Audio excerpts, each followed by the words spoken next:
میں واپس تہران لوٹ آئی۔ دل ناراض تھا اور منتظر بھی۔ دو طرح کے احساس تھے دل میں، ایک کہ دیکھا وہ تمہیں چاہتے ہی نہیں، اور دوسرا بس خاموشی۔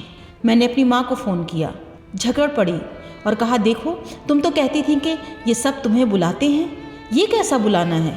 میں کہتی گئی میں جا رہی ہوں، واقعی جا رہی ہوں، ایران چھوڑنے کے لیے سب تیار کر لیا تھا، بس ایک بات طے کی تھی، اگر ان سے رشتہ جڑا ہے وہ سچا ہے تو میں رک جاؤں گی، ورنہ چلی جاؤں گی۔ میں استعفیٰ دینا چاہتی تھی، سب کچھ ختم کرنا چاہتی تھی، پھر میں اور زیادہ عیش و عشرت میں ڈوب جاؤں گی، پڑوسی ممالک کی فلائٹس، پارٹیاں۔ لیکن شب 21 رمضان آ گئی۔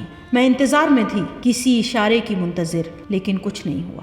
پھر شب 23 رمضان آئی، پھر بھی دل میں خاموش سی امید تھی، کاش کوئی اشارہ مل جائے۔ مگر دوسری آواز آتی، دیکھا یہ سب جھوٹ تھا، تم نے کتنا روکا خود کو، کتنا چھوڑا وہ سب کچھ، دیکھا کچھ نہیں ملا۔